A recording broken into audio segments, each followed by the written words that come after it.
I'm Scott Bell, the President and Managing Director of General Motors Canada, and we are here today. Unfortunately, Minister Fitzgibbons and myself are via video here in a beautiful facility. So I first and foremost wanted to thank Pascal Verdi, our dealer of Chevrolet here, Chevrolet, Cadillac, Buick, GMC. I'm Scott Bell, the President and Managing Director of General Motors Canada, and we are here today. Unfortunately, Minister Fitzgibbons and myself are via video here in a beautiful facility. So I first and foremost wanted to thank Pascal Verdi, our dealer of Chevrolet here, Chevrolet, Cadillac, Buick, GMC, for hosting us today. Pascal, your showroom and these beautiful products, our Chevy Bolt EV and EUV, are just a perfect backdrop today for the announcements that we're about ready to make in regards to the supply chain for supporting our all-electric future. So today we're announcing that General Motors and POSCO Chemical, working with the governments of both Canada and Quebec, will build a brand new facility in Bécancour that will be a very important link to our all-electric future. This $500 million investment into the facility will create 200 jobs in Quebec to process cathode active materials, or CAM as it's called, for EV batteries. And just to show you how critical CAM is to our supply chain, it represents about 40% of the cost of every EV battery cell. So very significant piece of our battery process here. And today's announcements just wouldn't have been possible without the considerable work and effort of both Minister Champagne and Minister Fitzgibbons in Quebec, who both share, our vision to build an EV value chain here in North America. So thank you to the ministers for your support. And to meet our aggressive EV goals here, General Motors is committed to creating a sustainable, reliable EV supply chain, as I mentioned, here in North America. And we plan to have capacity by 2025 to build 1 million EVs in North America. And in addition to that, our entire lineup of light-duty vehicles will shift to full electric by 2035. And to that end, GM formed this joint venture with POSCO, who is a global leader in mineral and chemical processing, to produce CAM right here in Canada. Put simply, cathode active material is a critical link in the EV supply chain that stretches all the way from mining to mobility. And that chain begins with mining of key materials. In this case, it's nickel, which Canada has an abundance of. And those raw materials are then processed to make precursor. And in Bécancour, in our new facility, we will process that precursor into cathode active material, which in turn will supply the 4 Ultium cell battery plants that we have partnered with LG Chem and are currently building in the U.S. We are so impressed with the work that both Invest Quebec and the Federal Department of Innovation, Science, and Economic Development in articulating the strong benefits of this Canada location. Bécancour offers a strong mix of advantages, including Quebec's low-cost, low GHG electricity, and an excellent central location for our integrated North American auto sector, accessible to Canadian mineral capacity, and to GM's new Ultium EV battery plants, and of course to our vehicle manufacturing facilities. So in closing, we are just pleased to again have a strong GM manufacturing presence in Quebec. It's been some time, excited about that, and to expand the role Canada plays in GM's all-electric future.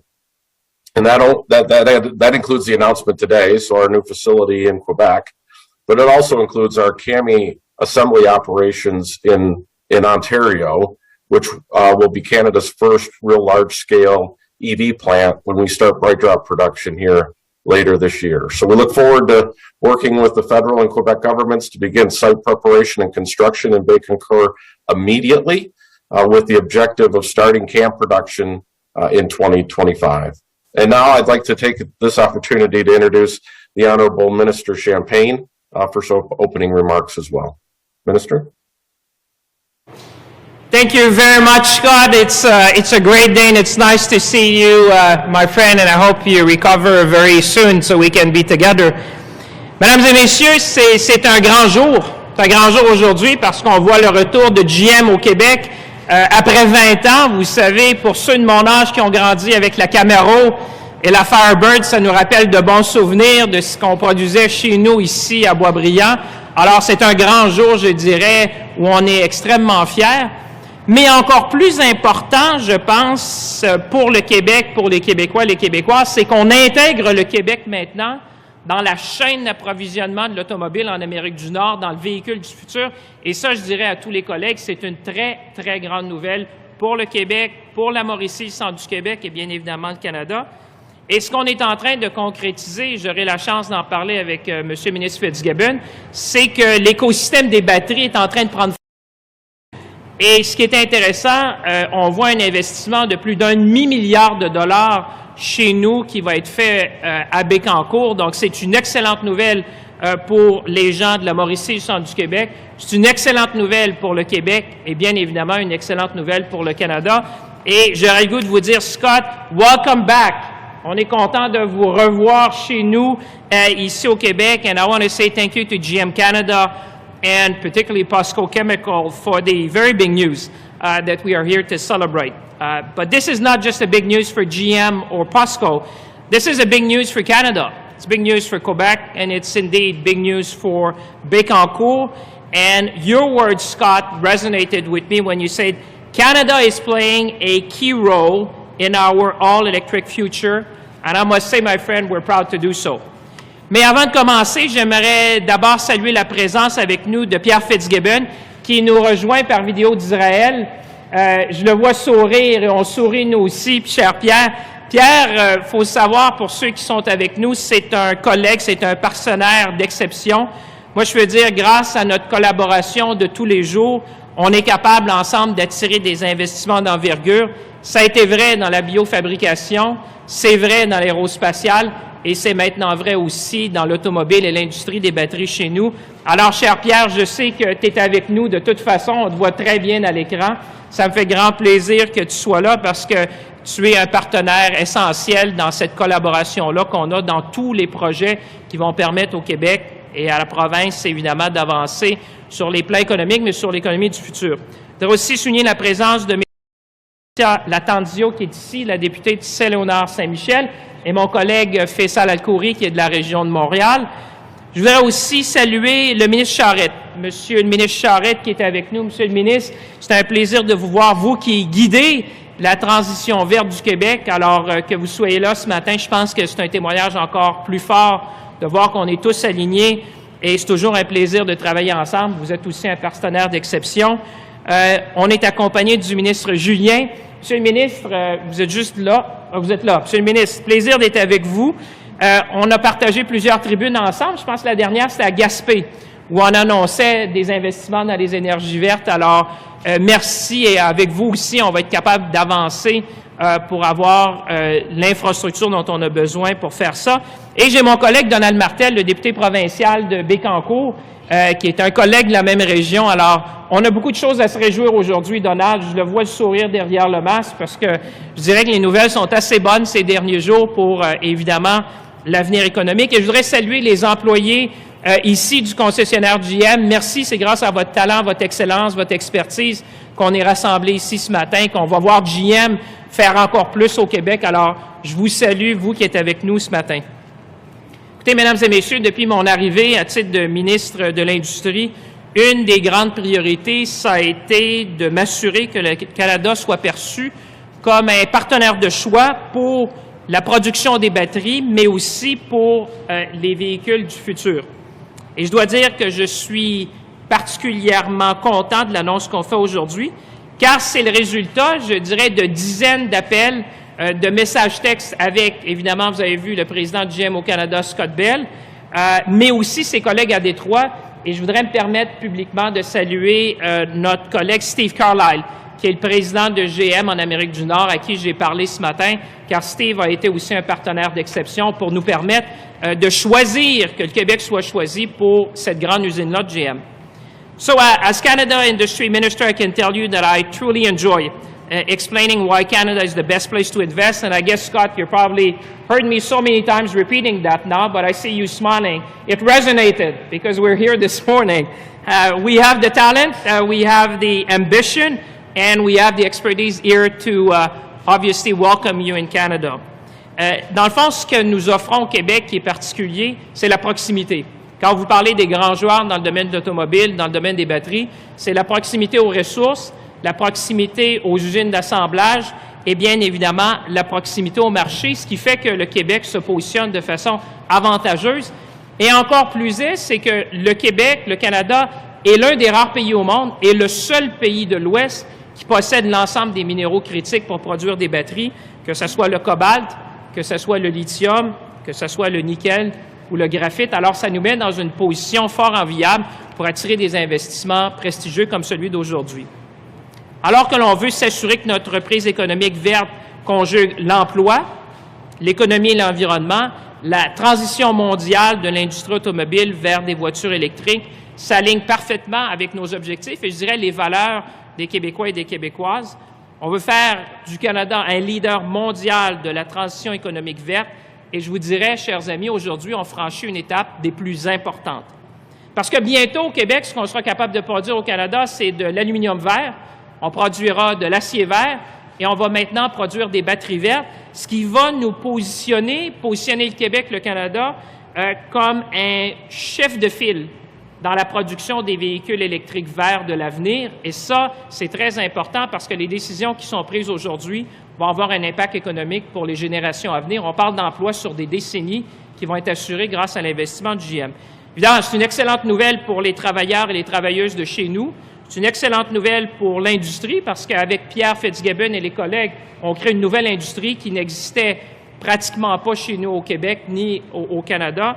Et évidemment, c'est une excellente nouvelle, cher Donald, pour tous les gens de la Mauricie et du centre du Québec. Alors, je vous dis, continuons d'être ambitieux, saisissons les opportunités devant nous et assurons-nous ensemble de faire du Canada un leader mondial de l'industrie des batteries et de l'économie du 21e siècle. Alors là-dessus, ça me fait grand plaisir de céder la parole à un ami, à un partenaire d'exception, celui avec qui on a travaillé tous les jours pour réaliser cet investissement-là. Évidemment, je cède la parole à mon collègue, le ministre Pierre Fitzgibbon. Cher Pierre, la parole est à vous. Merci beaucoup. Alors, mes salutations, François-Philippe, toujours un plaisir de faire des annonces avec toi. Je pense qu'on a fait plusieurs, j'espère qu'on va en faire plusieurs ensemble. Et effectivement, je pense que nos deux gouvernements ont démontré qu'on peut travailler très bien ensemble. Mes salutations à ta collègue aussi, Mme Latanzio. Évidemment, mes collègues à Québec, Benoît Charette, ministre de l'Environnement, Jonathan Julien à l'Énergie, avec qui j'ai travaillé très étroitement à ce dossier-là, et Donald Martel, évidemment, député de Bécancour, qui a joué un rôle lui aussi pour bien faire les choses. Bonjour aussi, M. Scott Bell de GM. Mesdames, Messieurs, alors, tout le monde, bonjour. Je suis présentement en mission en Israël pour parler d'innovation, mais laissez-moi vous dire que j'aurais beaucoup être avec vous aujourd'hui. Ça fait maintenant 3 ans et demi que j'ai l'honneur d'être ministre de l'Économie et de l'Innovation. On a fait plein de belles choses durant le mandat, mais je pense que l'annonce d'aujourd'hui est celle dont je suis le plus fier. La filière batterie a une place toute spéciale dans mon cœur et dans mes priorités comme ministre. L'annonce d'aujourd'hui, c'est une grande boucle qui se conclut et une autre qui s'ouvre. Dans les années 80-90, tous les gouvernements au monde cherchaient à attirer les grands d'automobiles. Le Québec a attiré, puis perdu, une des usines importantes, dont celle de GM à Boisbriand. Le retour de GM au Québec, par la grande porte de l'électrification en plus, me fait donc particulièrement chaud au cœur. L'implantation du partenariat entre General Motors et l'entreprise sud-coréenne POSCO à Bécancour, c'est aussi un signal sur la capacité du Québec d'accueillir les usines qui produiront les batteries des automobiles de demain. Il n'y a pas de meilleure place en Amérique du Nord pour faire des batteries pour des véhicules électriques. Les batteries fabriquées ici ont une plus faible empreinte carbone au monde. C'est un avantage de taille que nous avons face à la compétition et l'annonce d'aujourd'hui nous le confirme. On a de l'électricité propre, on a le savoir-faire, on a les minéraux et on développe un écosystème d'entreprises qui attire l'attention partout dans le monde. Le ministère de l'Économie, de l'Innovation et Investissement Québec ont mis sur pied une équipe qui travaille depuis près de 2 ans à attirer des investisseurs dans le secteur des batteries et en mettant de l'avant toutes les forces du Québec. Aujourd'hui, les efforts d'une équipe extraordinaire portent fruit.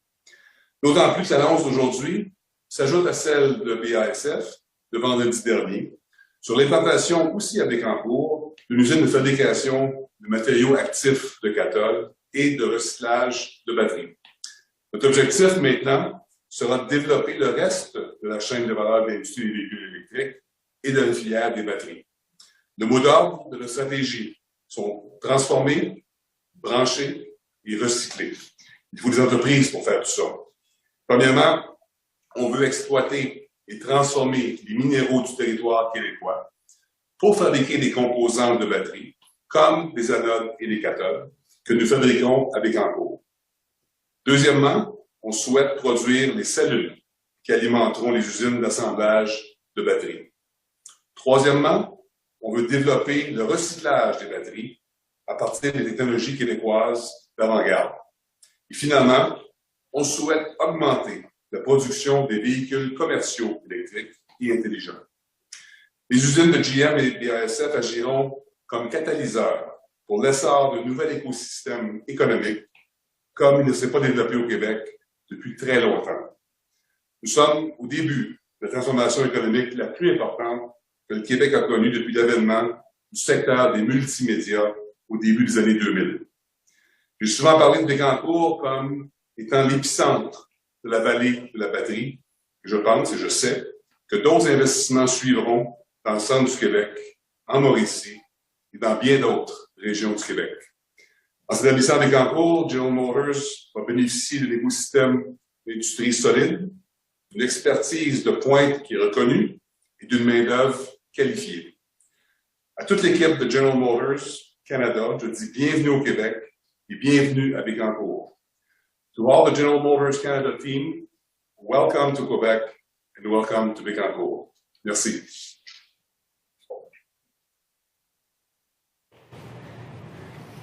Merci beaucoup, Pierre.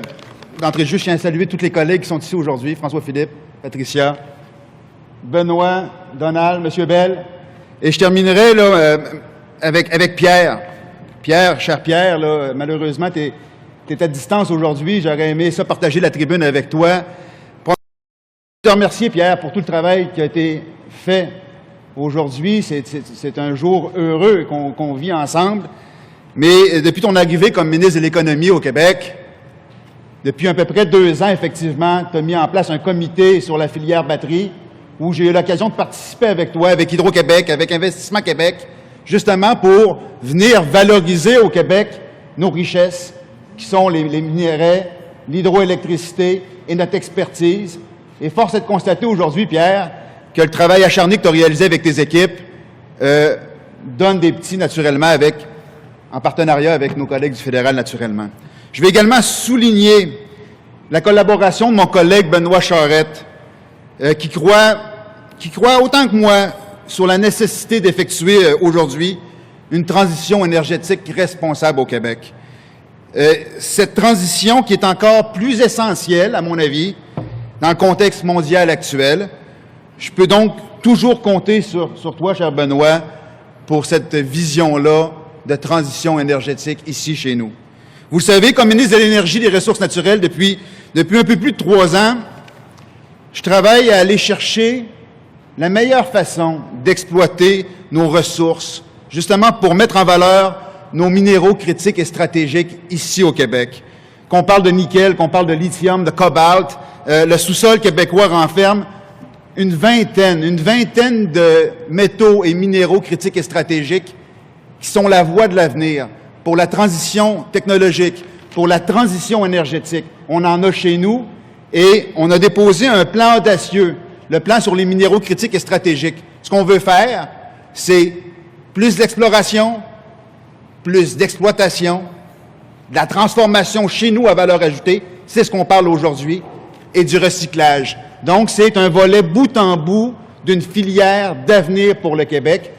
Et je suis tellement heureux et fier d'être avec mes collègues ici aujourd'hui pour énoncer justement cette volonté de transformation qui se concrétise.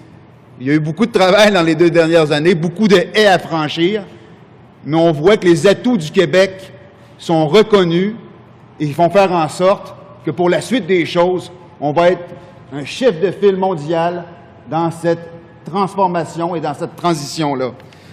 Depuis, comme vous le savez, on peut compter sur une énergie verte, une énergie renouvelable pour alimenter nos mines, nos usines. On a certainement le cadre réglementaire le plus robuste pour démontrer que le secteur minier du Québec, c'est l'endroit dans le monde où on peut exploiter nos ressources de la meilleure façon.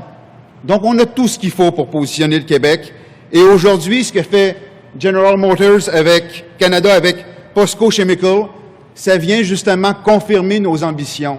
On est très fiers d'être ici chez vous, chez GM, pour confirmer les ambitions du Québec dans cette transition énergétique. Ça veut dire qu'avec des partenaires sérieux comme vous, ce qu'on prétend se concrétise. Donc, au cours des prochaines années, on va continuer certainement de travailler sur ces volets d'avenir-là. L'annonce d'aujourd'hui, c'est une démonstration. C'est une démonstration que notre plan québécois de mise en valeur des minéraux critiques et stratégiques, que notre stratégie de développement de la filière batterie, que notre plan pour une économie verte, quand on conjugue ces éléments-là, on est en mesure de faire du développement économique rigoureux, robuste et renouvelable. Donc, on peut être très fiers ici, tous ensemble, d'être présents. Alors, je remercie encore une fois tous les partenaires, au premier chef, mon collègue Pierre, qui est un travailleur acharné avec une vision claire de l'avenir pour le Québec. Merci, Pierre. Et on vient de positionner le Québec comme un chef de file clair pour la transition énergétique. Et aujourd'hui, on peut dire mission accomplie, continuons le travail. Merci tout le monde.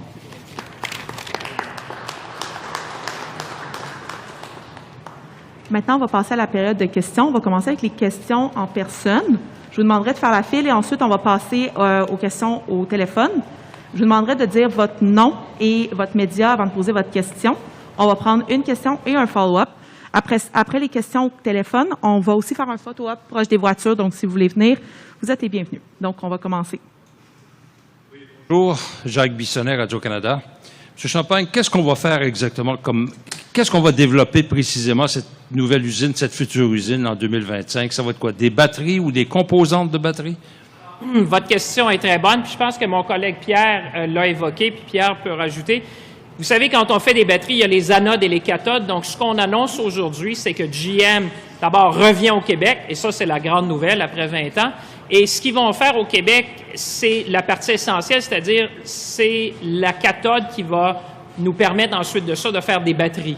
Parce qu'il y a plusieurs étapes. Là, quand on disait avec Pierre qu'on a commencé ce travail-là depuis des années, c'est une chaîne très complexe, évidemment, pour arriver jusqu'à la batterie. Ce que GM et POSCO, c'est pour ça que vous voyez une alliance entre un grand manufacturier, une compagnie chimique de renom sud-coréenne.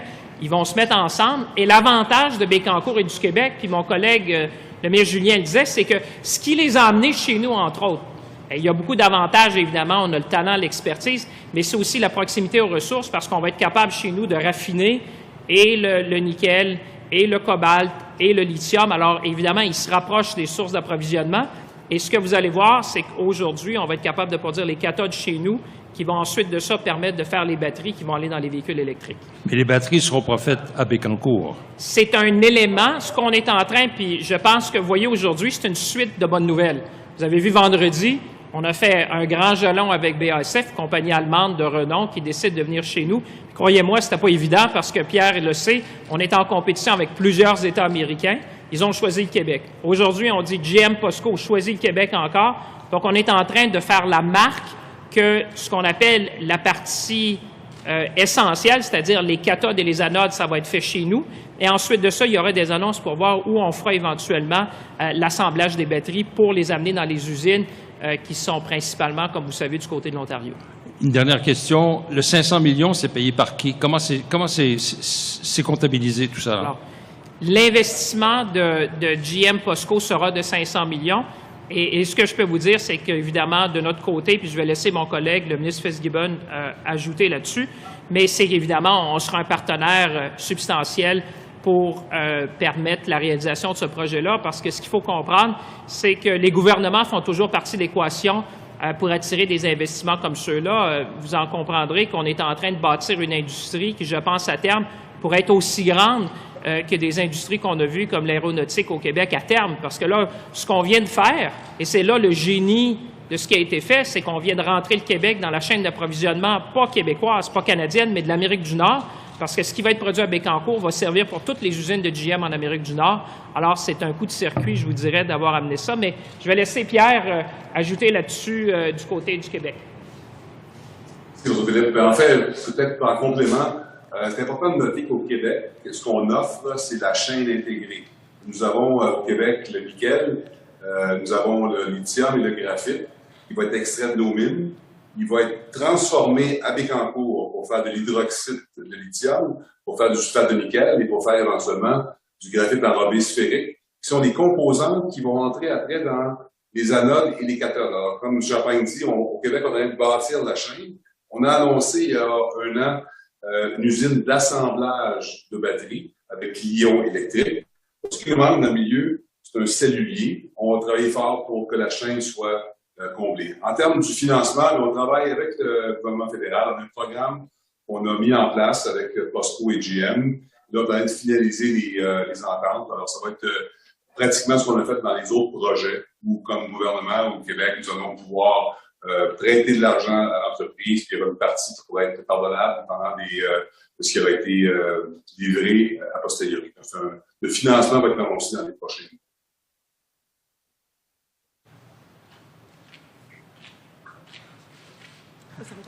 C'est l'autre micro. Bon, c'est moi. Écoutez, peut-être juste sur la question du financement, donc il faut présumer que ça sera un prêt pardonnable, prêt subvention. Est-ce qu'on peut avoir une idée là, à peu près du pourcentage de comment les ordres de gouvernement vont épauler ce projet-là? Je peux vous dire, le ministre Fitzgibbon faisait état, on est toujours partenaire dans ces grands projets-là. Ça sera une combinaison de notre côté. On est déjà en discussion avec GM. Comme vous savez que GM, c'est un partenaire au Canada depuis des décennies. C'est sûr que dans un investissement comme celui-là, ce qui est stratégique pour nous et pourquoi on est ici ce matin ensemble pour annoncer avec GM cette nouvelle-là, c'est qu'il faut regarder l'avenir parce qu'un investissement comme celui-là, vous positionnez le Québec, Bécancour, dans la chaîne d'approvisionnement pour les 20-30 prochaines années. Alors, c'est sûr que nous, de notre côté, on va être partenaire comme on l'est toujours. Puis vous avez vu les formules qu'on a utilisées, par exemple, dans l'aéronautique, les formules qu'on a utilisées pour attirer ces investissements-là qui sont structurants. Ça va être dans le même ordre d'idée, mais je vais laisser le ministre Fitzgibbon rajouter du côté du Québec. Pas grand-chose à rajouter. Effectivement, on a démontré dans le passé que pour les projets structurants, il y avait une approche qui était établie sur un pourcentage du projet avec une partie pardonnable. Le même principe s'applique ici, comme tous nos dossiers stratégiques. Et dans les prochains mois, peut-être les prochains mois, quand ça va être finalisé, on va évidemment divulguer publiquement les détails de l'offre qu'on va faire. If I may, maybe a question for Mr. Bell, if I can ask. I noticed in the news release about, batteries will provide or try to contribute to electrify 3 models of vehicle, an electric Hummer, a pickup, and a big Cadillac SUV. Here in the back of the press conference is all smaller car that are going to be electric. So my question is that the kind of models you do want to try to electrify to reduce greenhouse emissions and try to, try to do a contribution on the environmental side? Yeah, excellent question. So we've got the Bolt EV and the EUV that you see in the showroom there today, and then the vehicles that we've announced that are coming very shortly in the near term, which will be on our Ultium cell chemistry, which is what this plant will start to provide. CAM4 will be our battery plants that we're building in the U.S. So the intent for us is to vertically integrate, build our own batteries, and then supply them to our products. But we've also made other announcements, the Equinox EV in particular here just at CES this year, which will be a $30,000 crossover in the heart of the segments that consumers are in today. So we've talked about our 30 EVs coming, more than 30 now before the end of this decade, and Ultium cells will feed all of those products. So you know, as we electrify the entire portfolio, as we build an EV for everyone, which is what we talk about a lot, you know, it will be critical that we have EVs in all segments of the industry, including those that you know, trucks in particular, where that's a big piece of what we do in Canada. But we will have a segment of EV for everyone, and Ultium will supply the power for those, and this plant will feed those batteries from a CAM perspective. Oui, bonjour, Francis Alain, Journal de Montréal. J'aimerais savoir, ça peut être M. Champagne ou M. Fitzgibbon.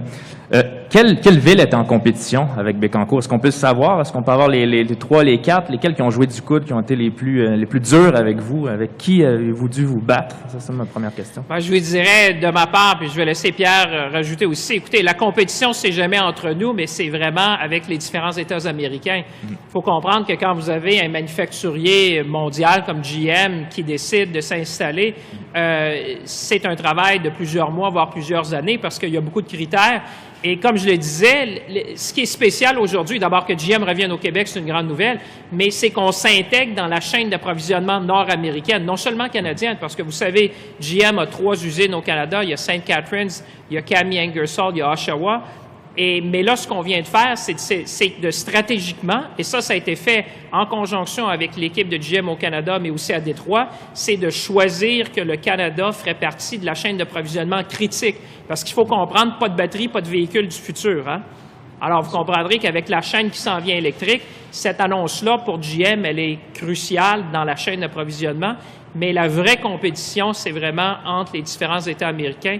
Et c'est pour ça que je dis souvent aux Québécois, aux Canadiens, les gouvernements ont toujours un rôle à jouer dans l'équation parce que c'est clair que c'est une compétition de tous les jours. À chaque fois qu'on a un investissement qui atterrit chez nous, soit au Québec, soit dans le reste du Canada, évidemment, c'est un processus compétitif. Mais là, je peux dire qu'avec le ministre Fitzgibbon, puis avec le travail qu'on a fait, je pense qu'on a une équipe redoutable pour attirer des investissements, puis on a la preuve dans les derniers jours. Je vais laisser le ministre Fitzgibbon rajouter là-dessus. Ah oui, une perspective peut-être du Québec. Évidemment, le premier item, c'est qu'on voulait vendre le Québec, l'avantage Québec pour GM et POSCO. C'est le premier jalon qu'on devait attaquer. On a travaillé ensemble avec M. Champagne. Après ça, Investissement Québec a une équipe chevronnée qui ne fait que ça, monter les différents sites du Québec, parce qu'évidemment, on veut voir toutes les possibilités. Mais évidemment, considérant que nous avons la transformation secondaire du graphite, du lithium qui a été annoncé, je pense que ça devenait naturel pour GM POSCO de considérer Bécancour qui va devenir plus ni moins que la vallée de la batterie, et on va faire probablement un jour une zone de relation. Okay. Puis sur les, peut-être M. Fitzgibbon, sur les garanties d'emploi, c'est quoi l'entente? Des fois, souvent on a des détails là, de votre part sur les garanties d'emploi. Est-ce que là, ça c'est ficelé ou c'est pas encore ficelé? C'est quoi l'entente? Est-ce qu'on est certain que les jobs vont rester au Québec? Parce qu'on a déjà eu d'autres histoires dans le passé avec cette entreprise-là. Non, vous avez raison. Vous avez raison. Écoutez, effectivement, ici on parle de 200 emplois pour la première phase. Tout le financement va être structuré en fonction d'engagement de la part de GM et de POSCO. On a établi les termes à haut niveau. Maintenant, on va rentrer dans le détail, mais vous avez raison, il va y avoir le concept que le gouvernement du Québec a mis en place, qui est très pardonnable a posteriori, est arrimé avec les emplois qui sont créés. Donc, on va avoir le même scénario, la même structure, je devrais dire, pour cette transaction-là, que toutes les transactions ont été depuis 3 ans. Merci. Ça fait toujours partie de nos négociations, vous le savez, au niveau de l'emploi, au niveau de la recherche et développement. On a un modèle qui est bien appliqué, je pense, avec le ministre Fitzgibbon. Vous savez, on sait ce qu'on fait, on le fait régulièrement. Puis je vous dirais, je me permettrais juste de dire ce qui fait que le Bécancour, je vais parler un peu pour la Mauricie, centre du Québec, parler de ma paroisse, mais c'est l'écosystème qui est en train de se bâtir. C'est ça qui attire des grands investissements, c'est qu'il y a tout un écosystème, le ministre Fitzgibbon l'évoquait, on va faire du raffinage, on parle du nickel, on parle du cobalt éventuellement, on parle du lithium. Et quand ces grands joueurs-là mondiaux Parce qu'il y en a d'autres. Hein. Croyez-moi que ce qu'on vous annonce aujourd'hui, c'est le début d'une série de bonnes nouvelles qui sont à venir, je pense. Mais ce qu'ils sont en train de voir, c'est que l'écosystème, et ce qui est nouveau et ce qui est fondamental, c'est que là, on s'insère dans une chaîne d'approvisionnement où on n'était pas. Et croyez-moi que s'insérer dans une chaîne d'approvisionnement de l'automobile dans le monde, c'est assez complexe parce que ces gens-là regardent beaucoup de choses. Et là, avec ça, ben là, vous avez vu vendredi avec BASF, vous voyez GM POSCO, ces nouvelles-là font le tour du monde. Et je pourrais vous dire qu'il y a de plus en plus de gens qui regardent en disant il y a vraiment un écho, comme on le fait dans l'aérospatial, où Montréal est la 3e ville de l'aérospatial dans le monde. Les gens le reconnaissent. Là, les gens commencent à s'éveiller en disant ben c'est vrai qu'au Québec, dans le coin de Bécancour, il y a quelque chose qui se passe, il faut être là. C'est le travail qu'on a fait avec nos collègues du Québec. Bonjour, Monsieur Fitzgibbon. Vous avez mentionné que Bécancour sera l'épicentre de la filière verte batterie. Le maire de Shawinigan avait demandé aussi une zone d'innovation. Est-ce que ça veut dire que Shawinigan devra passer son tour pour cette fois-ci? Là, je vais écouter la réponse comme il faut. Non, c'est une bonne question. La réponse est non. J'ai parlé à Michel à plusieurs reprises du Sélanger et on s'est tous mis d'accord. Quand on regarde la vallée de la Mauricie, Bécancour, que j'ai inclus là-dedans, Trois-Rivières, qui a l'institution du savoir. Il y a beaucoup de travail qui se fait à Trois-Rivières sur l'hydrogène, par exemple. On n'en parle pas aujourd'hui, l'hydrogène va devenir une source d'énergie importante pour réduire nos GES et du transport. Et à Shawinigan, on parle du recyclage, et des postes à Shawinigan, à Trois-Rivières et à Bécancour. Ce que j'ai dit à M. Anger, j'ai dit au maire de Trois-Rivières, c'est qu'on va travailler tous ensemble pour créer un écosystème qui va être performant au niveau de la mobilité verte, durable et intelligente. Alors, je pense que Shawinigan va avoir son parti éventuellement. Le premier ministre Legault avait mentionné il y a quelques mois que la Mauricie avait besoin d'emplois comme ça pour changer son visage un peu. Selon vous, comment ça va changer le visage de la Mauricie et une partie du centre du Québec? Écoutez, moi, je pense que ce qui est important au Québec, c'est qu'on développe le concept de zone d'innovation, on développe les secteurs industriels où on veut gagner, où on peut gagner. On veut créer un écosystème de nouvelles entreprises, des startups. Alors, le côté éducation, formation devient très, très important. Alors, il est clair qu'avec l'arrivée de BASF, l'arrivée de GM, on espère d'autres, on va travailler étroitement avec les institutions du savoir, à savoir les collèges, les cégeps, les universités, pour qu'on produise des jeunes qui vont pouvoir prendre ces emplois très rémunérateurs. Donc, il va y avoir un arrimage qui va se faire. C'est une nouvelle façon de fonctionner. L'enseignement supérieur va travailler étroitement avec le ministère de l'Économie pour qu'on puisse nourrir l'écosystème qui va permettre d'avoir des emplois bien rémunérés, des bons emplois pour le futur. Merci. Permettez-moi seulement d'ajouter à votre question. C'est quand vous voyez qu'en 2 jours à peu près, parce que c'est vendredi, on est lundi, si vous enlevez le week-end, vous avez des investissements de près d'1 milliard en Mauricie, centre du Québec, en infrastructure, en industrie. Ça va avoir un impact, je pense, pour toute la Mauricie, centre du Québec. Écoutez, autour de ça, comme vous l'avez vu dans l'aérospatial, moi je dis souvent à Shawinigan, la plus grande PME à Shawinigan est dans l'industrie de l'aérospatial.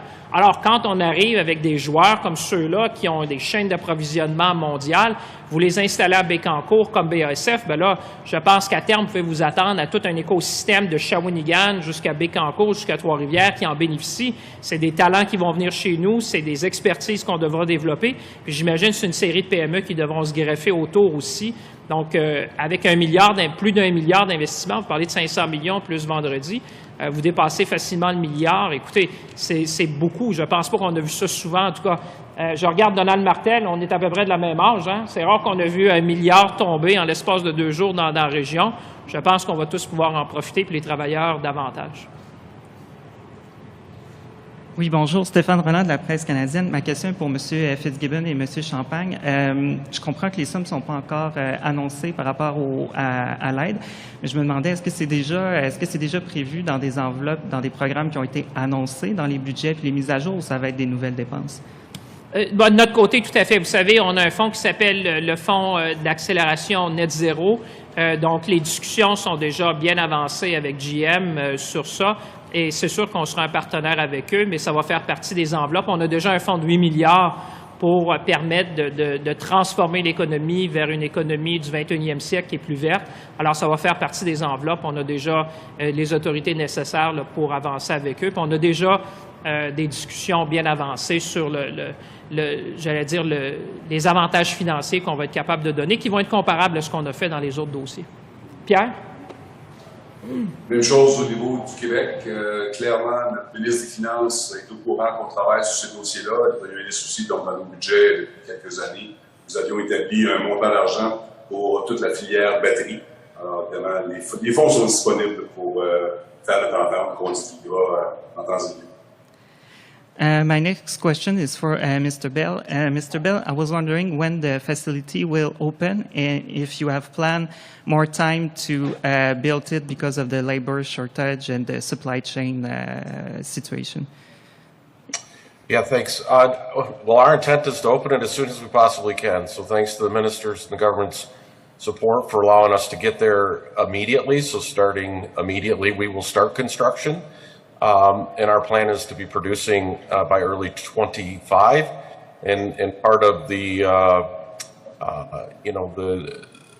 one of the reasons we like this spot, one in particular, is the fact that we have opportunity to expand. So although we will run fast to make this $500 million investment and get it up and running early, there is opportunities to expand if necessary, and hopefully we'll be talking about that at some point in time, but right now we want to get up and running here as soon as we can. Okay, just because part of the question you didn't answer, the 3 year, is it a normal time frame or it's a longer time frame because of the labor shortage and the supply chain issue? No, it is a normal time frame. It's what it takes to get up and running. So we'll work through the shortages as we've been doing throughout the last couple of years, but we'll get through that. But we have a very aggressive timeline here. Okay, thank you. C'est très complexe ce qu'on fait là. Je sais que ça semble, on dit on fait une usine 500 millions, mais je voyais le ministre Fitzgibbon aussi sourire. On sait, nous, combien ça demande de complexité. Je veux dire, faire une usine de cathodes, c'est pas n'importe qui dans le monde qui peut faire ça. La preuve, vous avez seulement les plus grands joueurs du monde qui ont la technologie, GM, POSCO, BASF qui annonçaient. Croyez-moi que 3 ans, c'est un temps là, assez impressionnant pour se procurer toute la machinerie, faire la mise en place, la construction, je pense que... Et ce que j'aime de M. Bell, ce qu'il annonçait, c'est que non seulement on parle de l'annonce, mais on parle déjà d'expansion, puis on est le jour 1. Alors, moi, je trouve que c'est des maudites bonnes nouvelles. Merci. Hello, this is Marissa Colton from the Financial Post. Can you speak louder? I'm not sure we Marissa Colton from the Financial Post. Sure. So in discussions about batteries, we're always concerned about waste. I believe there was mention of a recycling facility. Do you mind kind of elaborating on that? Scott, you may want to address that. I think she was asking about the full value cycle, including recycling. So Scott would be best, I guess, to address that question. Scott, to you. Yeah. Are you talking about this facility, or are you talking about battery recycling? Is that what you're Battery talking about? recycling. Yeah. So right now, there's a lot of work being done in this piece of the business. The reality of the world is our batteries have a lot of life left to them, even beyond the vehicle. We're working diligently. There isn't a battery that isn't recycled today, so we certainly have every intent to continue that going forward. But there are other uses that potentially could be used beyond the vehicle, and that's with us working diligently with the governments and internally. We're going to find opportunities for those, but there should be no concern about recycling. The value of the battery is extensive, and like I said, after the vehicle's life is expired, the battery still has about 85% of its value in it and capability in it. So we will be looking at new opportunities to leverage that going forward. Okay, thank you. Mm-hmm. Si on n'a pas d'autres questions en personne. Une question en anglais. Sure. For Mr. Champagne. Watch out with your headphones. Yes. Thank you. Rob Lurie from CTV News. First of all, pretty timely announcement today, given the fact that many people are seeing gas hit $2 a liter. I want to know, as industry minister, how concerned are you that this is going to slow down the economy? Well, obviously, we've been all shocked, I think, and horrified by the image we have seen coming out of Ukraine. And I can tell you, I've been speaking to a number of CEOs around the nation to make sure that not only as the government of Canada, that we have the broadest set of sanctions that the world has seen since 1945, to isolate economically, diplomatically, the regime of Vladimir Putin. But obviously, we've seen, the price of oil in Canada, despite Canada being a producer of oil, is based on the global markets. What I've done as industry minister is to put on watch the Competition Bureau of Canada to make sure that we would have a team dedicated and in scrutiny about the prices we're seeing at the pump across Canada to make sure that there's no illegal practices or any form of collusion with respect to the price of gas.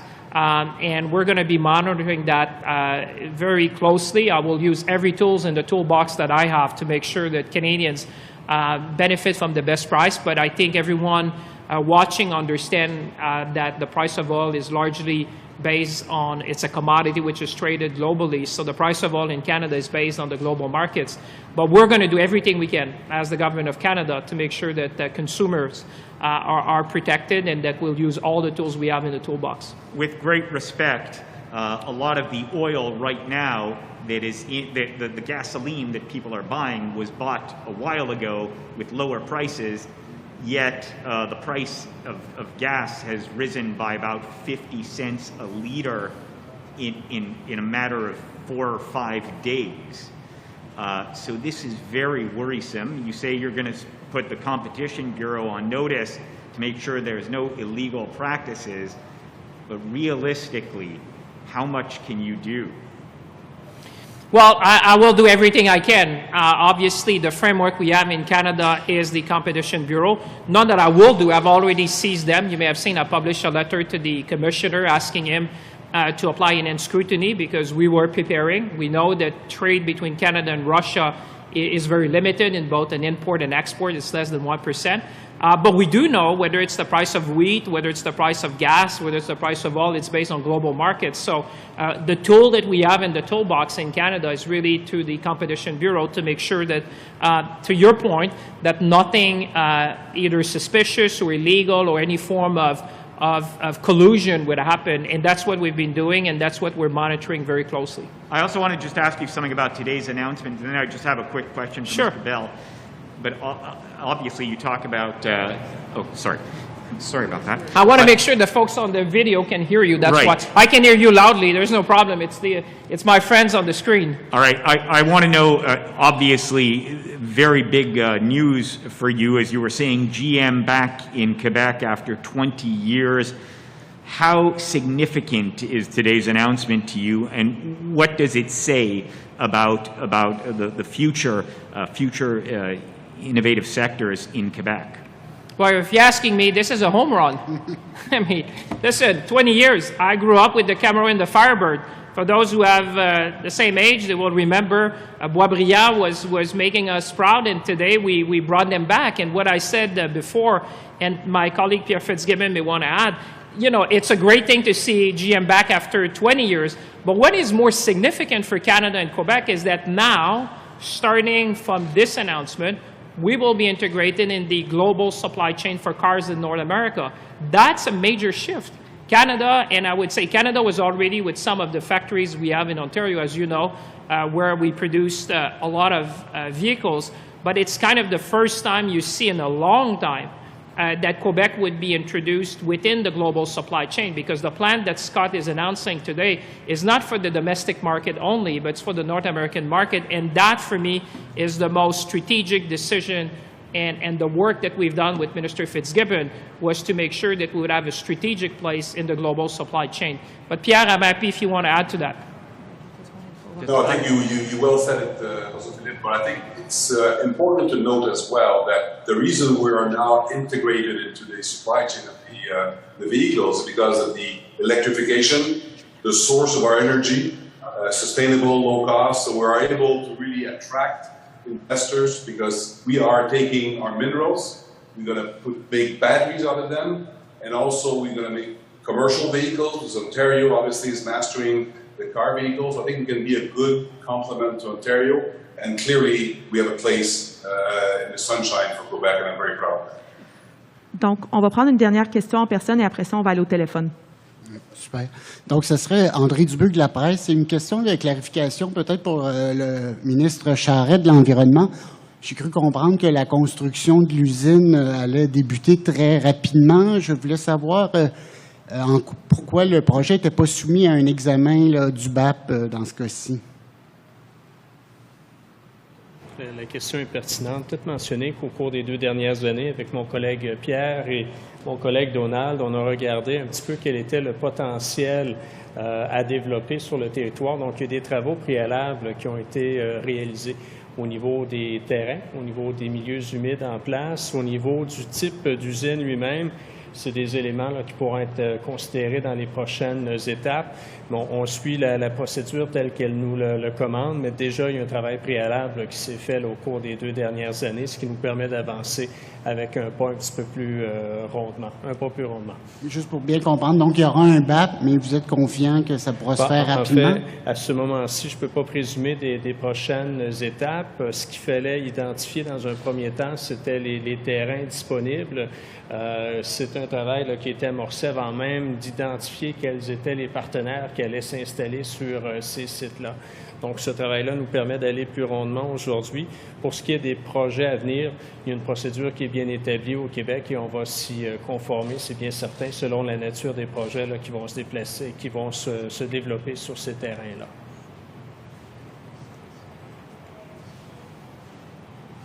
OK, we're going on the phone. Donc, opérateur? It's getting late in Israel, so we have to. Thank you. So please press star 1 at this time if you have a question. S'il vous plaît, appuyez sur l'étoile maintenant pour poser une question. Nous vous demandons de vous limiter à une question et une question suivie. We ask that you limit yourself to one question and one follow-up. Notre première question est de Alain Laforêt de TVA. À vous la parole. Please go ahead. Bonjour à tous. Ma question va s'adresser au ministre Champagne et au ministre Julien. Je veux revenir sur le pétrole, le coût du pétrole. Vous avez parlé tantôt de contrôle. Quels sont les contrôles, vous pouvez nous expliquer, M. Champagne, au niveau du Québec? Puis, M. Julien, j'aimerais vous entendre sur les approvisionnements au Québec. Est-ce que vous craignez qu'il y ait rareté de la ressource? D'abord, merci pour votre question. Ce que j'évoquais plus tôt, c'est qu'évidemment, lorsqu'on a vu, et puis je dirais tout d'abord, évidemment, on est tous saisis par les images d'horreur qu'on a vues durant le week-end et les derniers 10 jours sur les conflits, sur le conflit en Ukraine. Et je pense qu'on veut tous faire notre part. C'est sûr que les Québécois, les Québécoises comprennent que le prix du pétrole, c'est un prix qui est basé sur le prix mondial, tout comme le gaz, tout comme le blé. Ce que j'ai fait en anticipation, parce qu'on avait vu ça venir, évidemment, qu'il y aurait une montée probable des prix de l'essence face au conflit, ce que j'ai fait, c'est que j'ai saisi le Bureau de la concurrence pour leur demander de mettre des équipes en place pour s'assurer qu'il n'y ait pas de collusion, qu'il n'y ait pas de pratiques déloyales, qu'on s'assure que les Canadiens payent le meilleur prix. Et ça, on a une équipe spécialisée qui regarde ça, mais je pense que les gens comprennent aussi que le prix est largement basé sur le prix mondial. Alors évidemment, on voit l'état des prix, mais c'est quelque chose qu'on va continuer de surveiller avec énormément d'attention. Et je l'ai dit publiquement, je vais utiliser tous les outils dans le coffre à outils pour protéger les consommateurs, que ce soit avec le pétrole, que ce soit avec le gaz, que ce soit avec le blé. On va tout faire, évidemment, pour protéger les consommateurs, au même moment qu'on met le régime de sanctions le plus sévère depuis 1945 pour envoyer un message clair, isoler économiquement, diplomatiquement le régime de Vladimir Poutine. Mais je vais céder la parole au ministre Julien.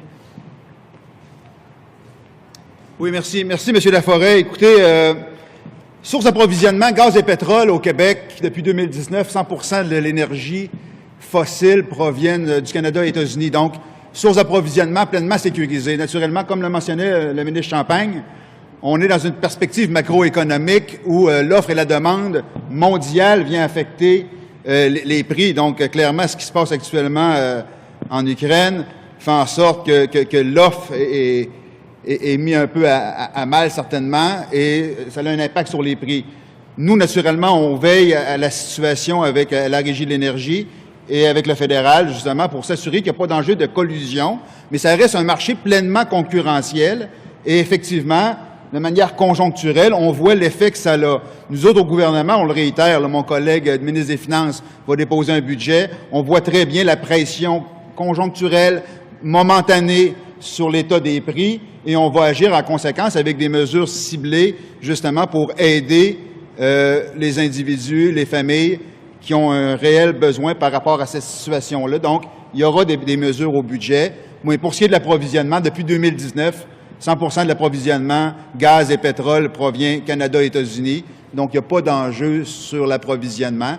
En terminant, je dirais que ça nous positionne encore plus fermement dans notre intention de réduire notre dépendance à l'énergie fossile quand on voit des situations comme celle-là. Et on va continuer de progresser vers cet élément-là. Bon, là, on parle, M. Julien, j'aimerais ça vous garder au micro si ça vous fait rien. Là, on parle évidemment de production de pièces de batterie là, pour 2025. Compte tenu là, que l'offre est pas encore très accessible à tous au niveau du véhicule électrique, est-ce que ça pourrait vous faire revenir sur votre décision de bannir les hydrocarbures et, si jamais ça perdure le conflit, de relancer la production d'hydrocarbures au Québec? Au contraire, M. Laforêt, ça nous confirme notre position qui est la bonne. En réalité, au Québec, il ne se fait pas d'exploration ni d'exploitation d'hydrocarbures depuis plus de 20 ans. Alors, pour nous, en réalité, ça reste des récits homériques. Mais on est fermement engagé avec mon collègue Benoît Charest et tout le gouvernement sur cette transition-là. 2035, il n'y aura plus de véhicules à essence qui se vendront au Québec. 2050, ça sera la carboneutralité. Donc, fidèle à cette équation-là, on dit, on sait où est-ce qu'on s'en va. Et je vous dirais, au contraire, la situation qu'on vit aujourd'hui nous conforte dans notre position gouvernementale de dire on doit se retirer de cette dépendance à l'énergie fossile et on va le faire de manière très active.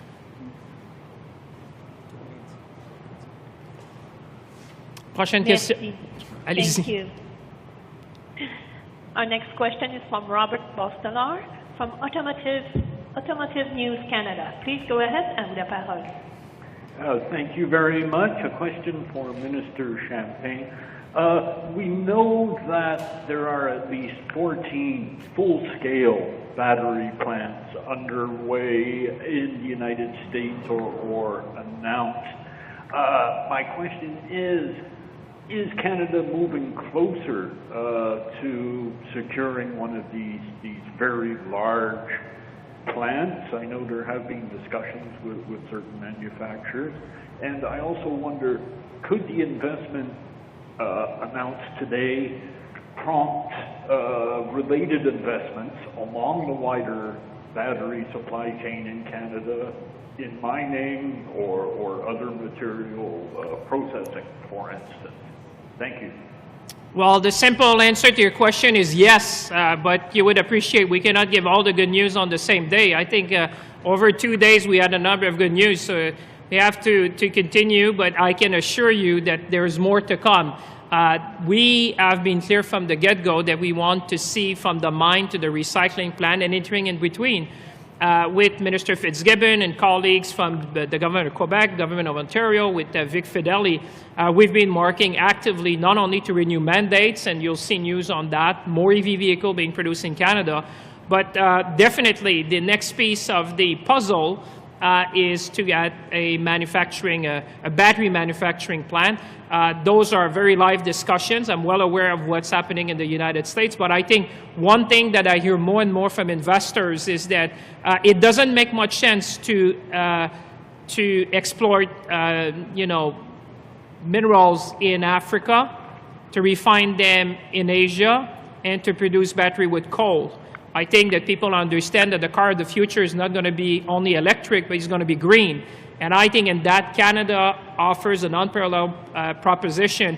And I was in discussion when I was in Germany with the German automakers.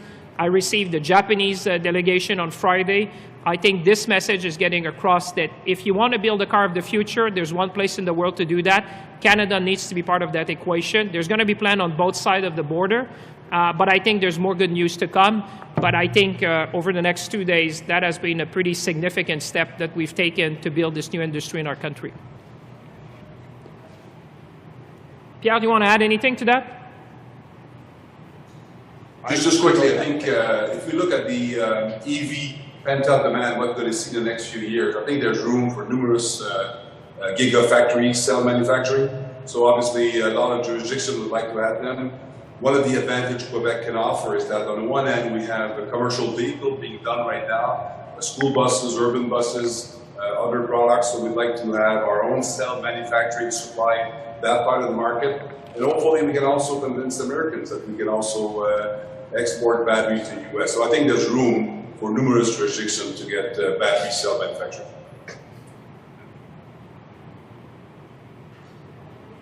Operator? Thank you. Merci. Our last question is from Mathieu Dion de Radio-Canada. À vous la parole, please go ahead. Oui, bonjour, M. Champagne. Je vais faire un suivi sur différentes questions concernant le pétrole et l'essence. Il y a beaucoup de spéculation sur le marché des carburants qui ne sont pas tout à fait justifiées parce que le prix, et Rob Lurie y a fait référence, le prix du pétrole pour l'essence qu'on a aujourd'hui dans nos voitures a été payé il y a 3 semaines et 1 mois. Alors, oui, je comprends que vous avez mis le bureau de la concurrence sur le coup, mais croyez-vous présentement que les détaillants exagèrent? D'abord, merci pour votre question, M. Dion. C'est quelque chose, comme je le dis, qu'on suit de façon très attentive. L'outil qu'on a dans le coffre à outils, c'est évidemment le Bureau de la concurrence, parce que c'est eux qui ont l'expertise pour bien documenter, pour analyser, pour enquêter, voire même s'il y a des pratiques de collusion, s'il y a des pratiques déloyales.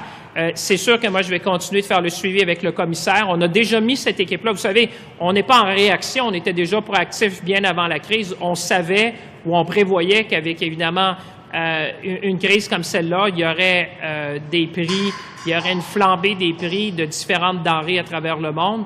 Et certainement, ma préoccupation, et je vais continuer de le faire, c'est de m'assurer que les Québécois, que les Canadiens à travers le pays prennent les prix les plus compétitifs. Mais c'est vrai, puis le ministre Julien le disait, il faut savoir quand même que le prix de l'essence, c'est un prix qui est basé mondial.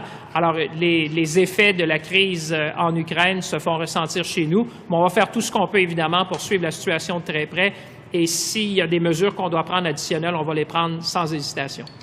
Donc, merci beaucoup. C'est ce qui conclut la conférence de presse. Il Merci va y avoir tout une le monde. opportunité de photo et certains one-on-one aussi. Donc, je vous invite à venir voir le...